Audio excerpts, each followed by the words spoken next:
didn't it? Yes, it did. Well, we start a new series today called the Unsettling Solution for Just About Everything. And it has a nice little intro video, doesn't it? It was cute. Well, Stan went to the Bay for Thanksgiving, and he stuck around down there, and today he has been preaching at his son-in-law Jeff's church on hope. So no doubt in my mind that he is bragging on you and sharing all about your resiliency and your commitment and your growth and just the love of our family. And so I am here today to introduce our new series that we'll go through for 3 weeks. So shall we just go right in? Sound good? You guys all awake today? I don't know, I was feeling pretty sleepy after my few days off and big full bellies and another evening of turkey and dumplings. So I woke up this morning and thought, I could just stay right here in this cozy bed. But there's nowhere else I'd rather be than here with you today. So if you don't mind, I would like to open with a prayer. Father, I thank you so much for this church family that you have brought me to. And I speak for everybody here today when I say that we thank you for our relationships and that you've brought us together. Lord, as we worship you today and we learn from your word, I ask you to use me as an instrument to your glory and help me to stay out of the way, that you will bless our time together and be here with us. We love you and praise you. In Jesus' name, amen. Amen. Okay, well, there's no question that the holidays can bring some needs for some solutions to things, and it's all different for all of us. And so we're going to be looking at this in the context of relationships, and each week will build on itself. And so today is simply the introduction. So I talk to a lot of people, and I know a lot of different people with different backgrounds and different beliefs, and I'm probably naive to wonder this, but maybe you have wondered the same thing. But I really don't know why everybody wouldn't want Christianity to be true. And maybe not the version that other people have grown up with, or maybe not the version of Christianity the way we've made it, or what we've turned it into. But I don't know why everyone would not want the original version to be true. The Jesus irresistible version. There's a big difference between I don't believe it's true, maybe because you don't believe the message of Jesus or the story of Jesus, or maybe you need more information, more evidence. Maybe there's a difficult question that needs to be answered, or something that someone needs to see or read, or a story they need to hear. But there's a very big difference between I don't believe it's true and I don't want it to be true. And I don't understand that when people are confronted with the original version of Jesus, the claims of Jesus and the life of Jesus, why they would not want it, at least want it to be true. Now, they may never get to the point where they believe that it's true, but when you hear the gospel and the life of Jesus explained, when you look at it in the first century context of the people who walked with him, it's something I can't understand. So Blaise Pascal, he was a 17th century mathematician and a philosopher. Very interesting guy in my opinion, but somebody could disagree with me, I'm sure. He said, people almost invariably arrive at their beliefs not on the basis of proof, but on the basis of what they find attractive. Okay, so in other words, when something is attractive to us, we go looking for reasons to substantiate our belief. Now, I imagine many a dinner conversation has been over these types of topics, especially among young people, but not necessarily only among young people. Now, he's not saying that if something's attractive, it is true. And I'm certainly not saying that because Christianity is attractive, it's true. I'm just saying that when something is attractive to us, we will seek it out to be true, and we will base our belief on that. And the truth is that Christianity is attractive. The original story of Jesus. In fact, it was so attractive that it eventually became the predominant philosophy and the religious and world view of the Roman Empire. And Christianity shaped our entire Western culture. Something so attractive about it that it has been part of everything that we know and how we do things. And there is something that makes it so attractive, and it is a single word.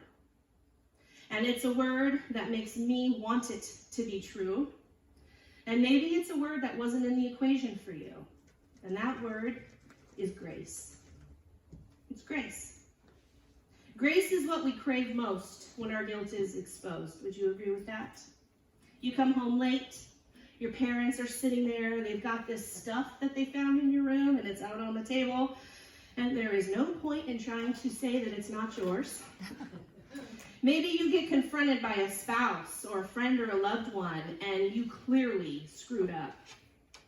Maybe your boss walks in, and he sits down, and there it is. There's no denying it. You realize there's no excuse. There's no point in even trying to make excuses. No loopholes, nobody else to blame. It's just there. There it is. And in that moment, even if maybe you didn't think of this word, what you're looking for is grace. You're looking for somebody or someone else to give you something that you know you don't deserve. Now, grace is what we're hesitant to extend when confronted with the guilt of other people. This is the flip side of grace, and this is the part of grace that causes some tension, especially if somebody's hurt me, or even worse, if they've hurt someone I love. So when we're on the receiving end of grace, it's extraordinarily refreshing. Would you agree? But when it's required of us, it's extraordinarily disturbing and can be very challenging to give. So we're going to think about how this settles in on our relationships, on our good relationships and our bad relationships, on the relationships that we're trying to repair, or maybe the relationships that somebody else is trying to repair with us. So, if you grew up in church, you may already know about this word grace, okay? Maybe you have a definition of it, or maybe you know what it is, or you've never thought of it. Maybe you had never known anything about church and you still know what grace is. That's okay, but we are going to use a definition for this, okay? So grace, the unsettling solution for just about everything. The definition for the next few weeks is undeserved, unearned, unearnable favor, all right? Unearnable. This is someone leaning in your direction when they should be leaning away from you. It's someone that you know that you should pursue because you've done them wrong, yet they initiate the conversation with you. Now, grace can be strange because you can no more deserve grace than you can plan your own surprise party, right? If you plan your surprise party, you avoid the surprise. Okay, so the moment that you think you deserve grace, you've actually voided the grace. You can ask for grace, and you can beg for grace. You can plead with somebody to extend grace to you, but the second that you think that you deserve it, it's no longer grace. And then there's this additional twist to grace. We can't recognize or receive grace for what it actually is until we're convinced that we don't deserve it. And we can't recognize or experience grace for what it is until you come to the place, till I come to the place where I actually am fully aware that I do not deserve it. And this can only be experienced in the context of a relationship. You see, grace is purely relational. It's always tied to a relationship. And here is a hard truth. Grace can only be experienced in a relationship where there is an imbalance, and you are on the negative side of the ledger because of your behavior. And this, my friends, is what makes Christianity so unique and attractive. This is what makes the story and the narrative of Jesus so unique and attractive. This is the reason that even if you can never get to a place where you intellectually believe that it is true, everybody should want it to be true. And this is why God had to show up. Because grace is 100% relational, and you can't experience it or understand it apart from a relationship. So God had to come here to have a relationship with us. And this is why we celebrate Christmas. We would never have known the grace of God without and apart from the presence of God. And for God's grace to be seen, for God's grace to be known, there had to be a person. It had to be personal. And that's the message of Christmas. So we start with an introduction to John. Okay, so we all know Matthew, Mark, Luke, and John. He's the fourth book of the New Testament, the gospel writer. He also wrote 3 letters in the first century, not very creatively titled, 1st, 2nd, and 3rd John. So John was pretty forward with how he named things. He was a disciple of Jesus, and he saw Jesus' entire ministry. Now, John lived to be a very old man, okay? He outlived most of the apostles, and honestly, he probably outlived most of his friends. So, looking back on his life, John says, I need to get my story out there. And the people around him are like, we don't know how long we're going to have you, so you should probably write down your story, your testimony, right? I mean, this is important stuff. You walked with Jesus. You saw everything about Jesus. So he sits down with someone, and he probably dictated this. Now, this might be a surprise to some of you, but Jesus' earliest apostles and followers were most likely illiterate. And much of what they shared was dictated, because we had scribes. They had scribes that knew 2 or 3 languages, and they would help them to get their story out. Okay, so John begins with his account of the life of Jesus. And he goes right to the heart of what Christmas is about, right to the heart of what grace is about. And we see this in John 1:14. And he says this, the Word became flesh and made his dwelling among us. We have seen his glory, the glory of the one and only Son who came from the Father, full of grace and truth. Now, when he says the Word became flesh, this is his way of saying, I don't really know how else to describe this, and I don't know the details because he's not God. So he's trying his best here to reiterate to us what he has seen. God inhabited a body. God came to earth. He became flesh. He made his dwelling among us. He lived with us. The explanation for all things took up residence among us, humans. And then he says, and we. Now, when he says we, he's not talking about us, we. He's talking about him and the apostles and the people, the hundreds and hundreds of people. He's saying, this isn't something I heard about. This isn't something I read. This is not some made-up story I'm telling you. I am telling you that we have seen it, physically seen it with our eyes. His glory, the glory of the one and only Son who came from the Father. And then there is this punchline that John pretty much drags out through his entire gospel. He says he came full of grace and truth. Now, this is not the balance of grace and truth, okay? That's what we try to do. We try to balance grace and truth. And anytime you try to balance grace and truth, you lose a little bit of truth, and you lose a little bit of grace. Jesus was full on grace and full on truth. He brought a full dose of both grace and truth.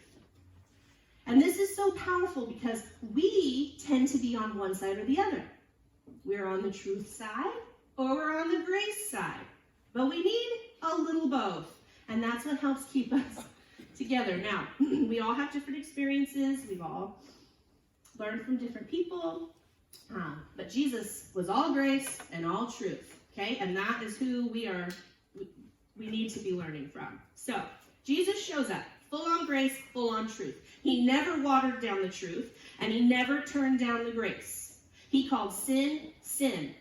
He called sinners, sinners. And then he gave up his life for the sinners. Grace. Jesus was all grace and all truth all the time. And John saw this in Jesus relationally with himself and with other people. And it's what led John to share as an old man what would shape the way that just about everybody in the world views God. John brings us this idea that God is love. And the reason that John could conclude that God is love is because Jesus was love in human form. Jesus was full on grace and truth. That's the theme. Can you catch the theme for the day? Jesus is grace and truth, okay? And love, unconditional love, is grace and truth. Love is all grace and all truth all the time. So John was there with Jesus on a very awkward afternoon as they were walking through an intersection, okay? And they had the apostles and then the crowd that followed Jesus everywhere. And they get to this intersection and they have to stop because there is a tax booth, all right? So here's a bunch of people stopped. They're paying their taxes. So they do their business. Now, after they finish, Jesus leans in to the tax collector and says, "Hey, Matthew, follow me." Okay, so just a little background, because the apostles were mortified. Tax collectors were like the bottom of the barrel. It's like, no friend of mine. These guys were considered traitors. Nobody wanted to be around these guys, okay? They were very, very unpopular. So Jesus' apostles are like, "What are you doing, Jesus? You can't ask this guy to come with you. He is scum. Nobody wants to be around this guy. I mean, his family doesn't even invite him over for the holidays. He has no friends. What do you mean you want him to follow you? He can't hang out with us." And there is no indication that Matthew said, "I'm not going to be a tax collector anymore." He just said, "Okay, Jesus." So he got up, he had one of his subordinates take over his job like a good delegator would, and he went on his way to go follow Jesus, right? And Peter and the guys, Andrew and James, they're like, "What is even going on right now? This is not a good idea. You're going to lose your whole crowd. Like, none of these people are going to follow you anymore. You cannot hang out with this guy. This guy doesn't count." Well, Jesus didn't care. He said, "Follow me." Okay, so it comes to pass that they go to Matthew's house for dinner. Okay, so you think that these guys had a problem when Jesus invited Matthew to follow him. Can you imagine how they felt when Jesus said, "Hey, by the way, we're going to go hang out at his house with all of his friends"? So they're appalled. They're shocked. They don't want to go. They're probably thinking, "Jesus, what the heck are you doing? We are not going there." He's like, "Oh, yeah, you are, because if you're following me, that's where we're going." But you haven't even asked him to repent. You did not call him out on his sin. You didn't ask him to give back the money he's stolen. You're just going to ask him to follow us, and then you're going to tell us we're all going to his house? Imagine how Matthew felt when Jesus said, "Oh, by the way, invite your friends over for dinner. I'm coming over." He's like, you're not going to like my friends, and my friends are not going to like you. This is not going to work out very well. But he does it anyway. Matthew, knowing that Jesus was nothing like his friends, and Jesus knew that they were nothing like his friends, but he invites his friends. Now, we don't really know how long this took, okay? This could have been the next day. It could have been that night. We don't really get to know that, but we're just going to imagine this, okay? There's Jesus, the rabbi, and he's sitting with tax collectors and other sinners, people who were not religious in any sense of the word, and they were not respected by anyone, okay? And then you have his followers, who are no doubt very unhappy with the guest list. And they probably have attitudes. You know, when you go somewhere you don't really want to be, we all know, because we've all done it. And it's like, "Well, I'm here. So now what?" And they have these down looks on their faces, and they're just sitting back watching Matthew and his friends. And this is weird, okay? This is like super awkward, the most awkward moment ever for some of these people. And quite frankly, it's not a very good people don't really know what to do with themselves. It's kind of like when you're having a good time and maybe you've had a little bit too much to drink and then the person that you don't want to know that you live that way walks in. You're like, ooh. How long until they leave, right? And we can get back to normal. Very, very, very uncomfortable. And it's so ridiculous and awkward and unsettling, but that's the nature of grace. So it's the unsettling solution to just about everything, right? Okay, now enter the Pharisees. They are the protectors of the truth. Now, they were not invited, and they wouldn't have come if they were invited. And they walk around with their hands a certain way because they don't want to get dirty. And they don't want to touch anybody that's dirty. They don't want to become ceremonially unclean. They represent God to the people. Okay, they protect the truth. Now, many people thought that if God is anything like the Pharisees, then we don't even want to go to heaven. And that was true in the first century, but you know what? That can be true today as well. So we're going to look at Matthew chapter 9, 11 through 13. When the Pharisees saw this, they asked the disciples, "Why does your teacher eat with tax collectors and sinners?" On hearing this, Jesus said, It's not the healthy who need a doctor, but the sick. But go and learn what this means. I desire mercy, not sacrifice, for I have not come to call the righteous, but sinners. Okay, so the Pharisees are walking down the road or they're by Matthew's house and they see the commotion, and Jesus had a crowd everywhere. He wasn't hiding from anybody. So they're like, well, what's going on? Oh, well, Jesus is in there having it at Matthew's house? What? So they stop. Now, they're not going to go in the house. Are you kidding? So they tell somebody else, hey, go in there and ask your teacher why he is eating with tax collectors. And they're thinking, if he's a rabbi, right, then he should be eating with us. He's a representative of God. So the message is sent to Jesus. Now, I'm sure that whoever delivered this message did so with the intention of the entire house hearing it. So they weren't whispering it to Jesus. They were trying to shame Matthew and his tax collector friends, right? Like, I got a good one. The big dogs are outside and they got something to say. So he comes in and he says, Jesus, hey, the Pharisees want to know what you're doing eating with these tax collectors and sinners, okay? These negative, terrible people. And who knows what other words could have been used, because I don't really know derogatory comments from that time. And if I was going to learn the language, that wouldn't be the first ones I started with. So he's like, why are you eating at their lunch table? Okay, the Pharisees are not cool with this. Do you feel any kind of territorial high school drama here a little bit? Like, you're eating with the wrong people, right? You're not in the cool crowd. Okay, so Jesus, he makes an awkward situation even more awkward, and he does that grace and truth thing that he would do throughout his entire time on earth. And he answers. Now, I think that Jesus answered this just as loud as he received the message so that everybody could hear. And he says, tell the guys outside it's not the healthy who need a doctor, but the sick. Okay, so now Matthew is like, what? You're my guest. Where are your manners, Jesus? Are you calling me sick and all my friends sick? Thanks for the insult. You're welcome for the meal or whatever. Can you imagine the look on his face? You ever had anybody come into your house, sit down at your dinner table and insult you? Yeah. Probably didn't go over very well, huh? Yeah. Okay. So Jesus is here calling it like it is. But it's confusing to the people around him, okay? Because he's messing up the order of things. This is where he identifies, he knows that Matthew is sick. He knows that Matthew's friends are sick.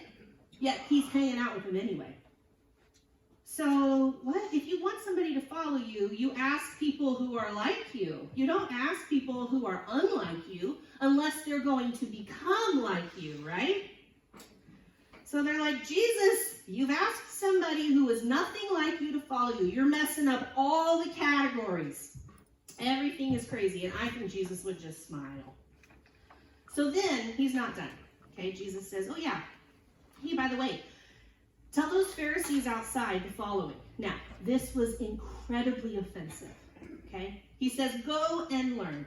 Now, whenever you tell the smartest person in the room to go and learn, You are insulting them. You're saying, hey, guess what? I know something you don't know, right? Okay, so he says, tell the Pharisees, go and learn what this means. And then he quotes from their own scripture. The thing that they are experts in, he quotes to them.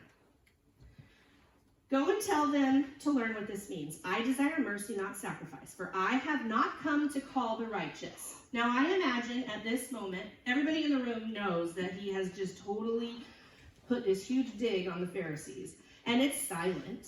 I mean, they're listening to him talk, right? Here's this teacher, and it's like almost an argument, and we are not going to ignore an argument. We're going to pay attention. So I think that Jesus probably used the silence in the room as a teaching moment, like any good teacher would.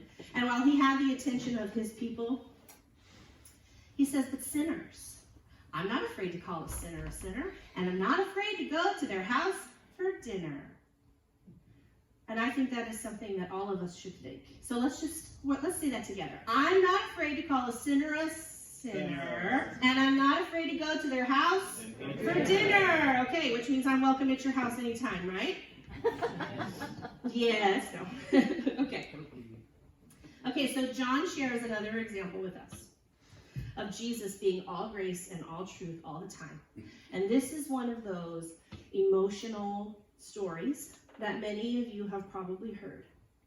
And you don't have to have had grown up in church to know this story. Now, we can't really comprehend the emotion of this because we don't live in this time. And it's impossible for me to convey it to you because I can hardly get my mind around it. But one early morning, Jesus goes to the temple. Now, the temple is the epicenter of the presence of God. This is the Holy of Holies. It's the holiest place on the planet. It is the most significant place to these people. Okay? And, in fact, when the city of Jerusalem was destroyed by the Romans, this was the last stronghold of the Jews. They left their homes to protect the temple. Don't let them get the temple. So, here we are. We're at the temple now. Jesus is there, and that always makes everybody nervous because Jesus is teaching things.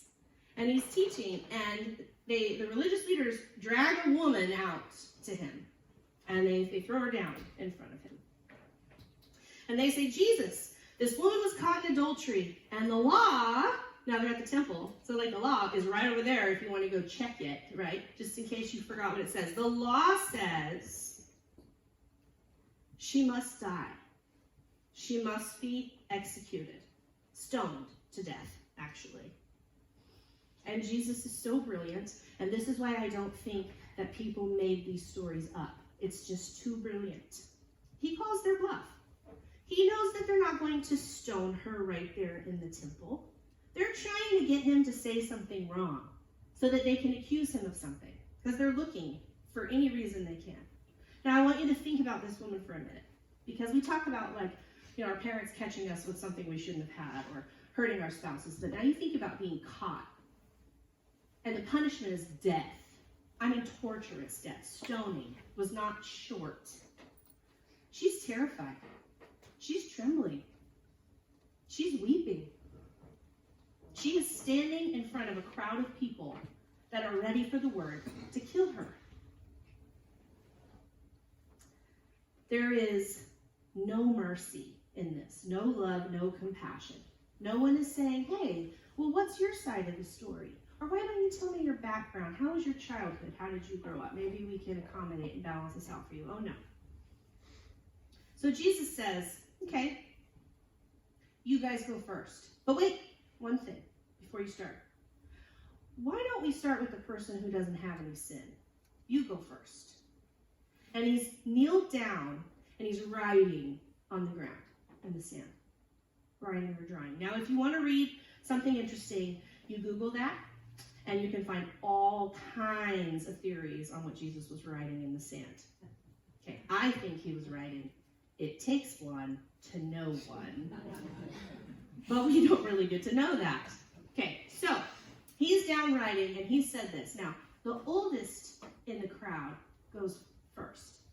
And they turn around and leave. And eventually, every person has left. So how brilliant is that? He's brilliant to call it out. So eventually they all walk away, and the woman who was sure that she was dying today is like, oh, I imagine she's probably confused. She probably doesn't really know how to feel. And then Jesus, well, he ruins the moment. He leans down and he looks into her eyes and he says, leave your life of sin. Okay, not, it's okay, you're going to be fine. You had a tough upbringing. I know your dad. I know you. I know everything. It's going to be okay. No. Truth. Leave your life of sin. It's grace and truth. He says, you're guilty, but I don't condemn you. Now, this is Jesus again, messing with the order of things, because guilt equals condemnation. Innocence is what gets you off the hook. How can I be guilty and you don't condemn me? Well, the rules have changed. And in this moment, in the first century, for your benefit, for my benefit, grace touched down. And there's a new lawgiver and a new covenant maker, a new representative of God the Father. And he was all grace and all truth all the time. This is why, even if we never intellectually get to a spot where we can understand it, we should want this to be true. Over and over, Jesus leaned in towards pre-repentant, guilty people, and he invited them to follow him. Over and over, he leaned into people who had not acknowledged their sin, and he initiated relationship with them, and he said, follow me. And then John was there at the very end. And we know that he was there at the very end because at the very end of Jesus' life, he says to John, care for my mother. And if you go to Ephesus today, they will show you where they believe that John took care of Mary, the mother of Jesus, until she left this life. So we know that he was there. And when Jesus was crucified, John witnessed the ultimate expression of grace. This was the most unsettling expression of grace. And this is the moment that put amazing in grace. This is in Luke 23. We'll start with 32 and 33. 2 other men, both criminals, were also led out with him to be executed. When they came to the place called the Skull, they crucified him there along with the criminals, one on his right, the other on his left. So the text tells us there were 2 men crucified along with Jesus. Both of them were criminals. Okay, not criminals like I stole a loaf of bread.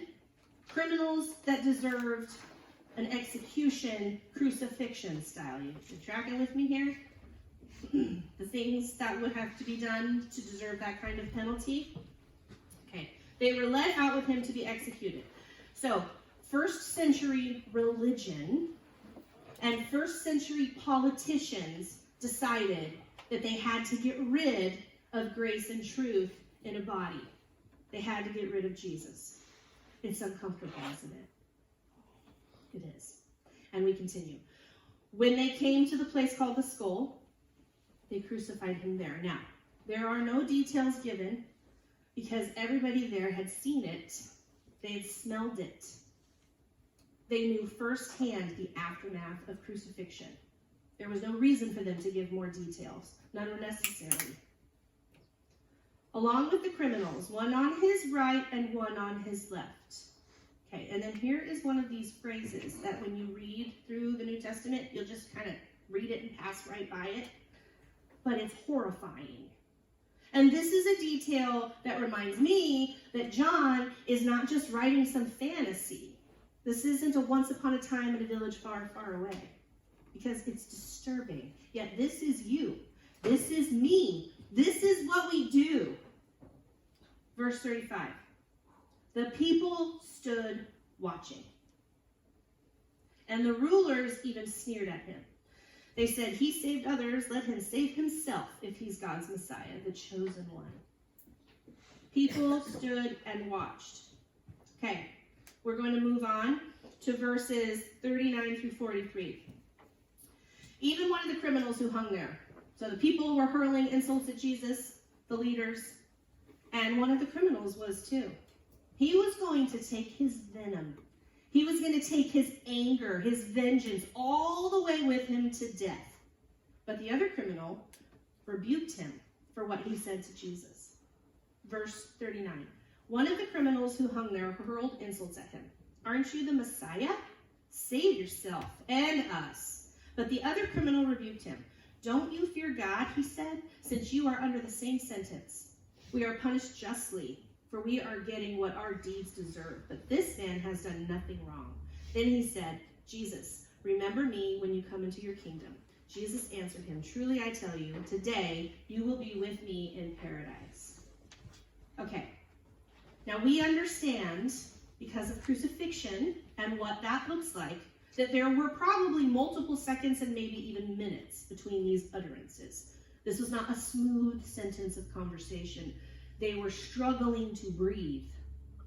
Every single moment was excruciating pain. They had to get the nerve to even lift themselves to take the breath for words to come out. So this is not a normal type of conversation. You following me? This is like that man insulting Jesus on the cross was so angry. And the criminal who was rebuking him found it important enough to do that, to use that energy and go through that pain to say it. And he rebukes him, saying, don't you fear God? You're under the same sentence. We are punished justly. We're getting what we deserve. And this man hasn't done anything. And they knew who Jesus was. Everybody knew who Jesus was. So in other words, if the kingdom of heaven is reserved for good people, if the kingdom of heaven is reserved for righteous people, if the kingdom of heaven is reserved for the people that get it right every time, his acknowledgement was, we have no hope and not a chance. His only hope was what he deserved the least. And it was something that he extended very little of in his lifetime. So in an act of desperation, this criminal says, Jesus, when you come to your kingdom. Now in that, he is recognizing that Jesus is a king. And he's recognizing that he knows that where Jesus is going, he is not going. Jesus, when you come into your kingdom, would you remember me? Now, can you imagine the people watching this, what they're thinking and saying to each other at this moment? What a ridiculous thing. Is he repenting? He's dying on a cross. Is he repenting right now? What is the point in rededicating your life 30 minutes before you lose it? There's no way for restitution. You have nothing to promise. You have nothing to offer. No bargaining power with God or man. And in this moment, Jesus disturbs the order of things. Jesus introduces that unsettling thing that his followers were very accustomed to, but they never imagined that he would take it to this extreme. He interferes with this man's karma. He does the unthinkable. First, he listens to him, and then he responded. He answered him. Okay, let me ask you a question. Does God hear the prayers of sinners? Yes. Yeah, because they're the only kind of prayers. That's all there is. Every word cost Jesus dearly. Shooting pain. Every breath. Excruciating pain. But he answers him anyway. And do you know why? Because that is what grace does. It answers anyway. Jesus says, truly I tell you, today you will be with me in paradise. Holiness with human hands promised a man who had done nothing good, who had nothing good to offer. A man who had no bargaining power. He promised him that where I'm going, you're going to. A last-minute request to a last-minute convert. He grants a request that essentially says, you are going to have the same eternity as those who are going to be martyred in my name. You're going to have the same eternity as those who have followed me these 3.5 years. Of those who will follow me their whole lives. Why? Why would Jesus do this?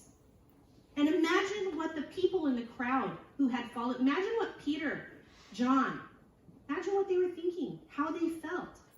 I mean, the woman caught in adultery, that was one thing. You said something genius, Jesus, and you got everybody to leave her alone. And asking Matthew, the tax collector, to come with us, I mean, okay. So he turned out to be an okay guy. And he's going to turn his life around. But this is a whole nother thing. Why would he do this? And this is really important. So are you listening?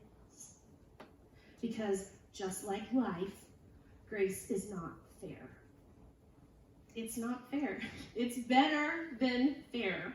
It's disturbingly better than fair. It's unsettlingly better than fair. Okay, we've got it, right? Grace is not fair. Will you say that with me? Grace is not fair. Okay, so Jesus continues teaching this unfair grace after his resurrection. And after the resurrection, Jesus pulls Peter aside. And Peter is overcome with shame and grief, guilt. Because when Jesus was arrested, Peter ran away. And when he was asked, do you even know who this Jesus is? Peter totally denied him. So Peter feels like garbage. Peter knows he doesn't deserve anything. But Jesus pulls Peter aside and he says, Peter, I'm putting you in charge of this whole operation. And there was nobody less deserving. He ran away. And very soon after that, maybe a few months or a year after that, Jesus recruits Saul of Tarsus. Okay, Saul of Tarsus was trying to dismantle and destroy the entire Jesus movement. But Jesus recruits him, changes his name, calls him Paul, and allows him to write half of the New Testament. Why? Why? This was Jesus' way of saying over and over and over that I am a person who brings grace and truth, not in half measure, not the mix of it, not the blend that makes you happy, full on grace and full on truth. He says, I am grace and truth all the time because that's what love is, and I am love in human form. See, I do not know why everyone would not want this to be true. When grace is on display, people will want it to be true before they ever believe it's true. And Jesus said it this way in Luke 16:16. The law and the prophets were proclaimed until John. Since that time, the good news of the kingdom of God is being preached, and everyone is forcing their way into it. Okay, this is powerful. This is Jesus's kind of summarizing in the transition between the Old Testament and the New Covenant that he came to establish. And he says, the law and the prophets. So that's what we would call the Old Testament. Okay? The law and the prophets were proclaimed until John. Now, not John who wrote the Gospel John, but John the Baptist. He said, up until that time that John the Baptist came to announce my coming, the coming of Jesus, the coming of the law and the prophets were proclaimed. And then, ever since Jesus, his ministry, ever since he began as an adult, the good news of the kingdom of God is being preached. And everyone is forcing their way into it. That's Jesus being preached. And that's exactly what happened historically. I mean, that's why 2,000 years later, here we are today. When people caught a glimpse of what was actually being offered, they leaned in, hoping and looking for evidence that this is, in fact, an act of God in the course of human history. The good news that Jesus is referring to is embodied in a person, himself. Jesus, it's a man. And there's a word that summarizes this good news, and it's our word. It's grace. And grace is an invitation. It's an invitation much like the invitation that Matthew got. It's an invitation that goes like this. I know all about you, the good, the bad, the ugly, and I want you to follow me. But be warned, if you follow me, I will lead you away from your sin. And no, I haven't forgotten what you've done. It's better than that. I remember all of it, and I love you anyway. That's the invitation. Let's pray together. Father, we thank you for making a way for us to be with you. Jesus, we thank you for coming, for being love in a human body, for showing us grace and teaching us truth in full measure.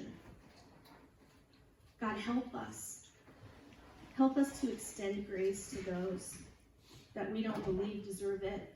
Help us extend grace to those who hurt us and hurt others. Help us to accept your invitation of grace, Jesus. To move into you, to lean into you. God, we believe that it's true, and we want everyone to believe that it's true. And we thank you for your word that guides us and teaches us. And Father, as we worship you today, we worship you because of your grace, because of your truth, because of your love. In Christ's name, and all the church said, Amen. Let's all stand and worship together.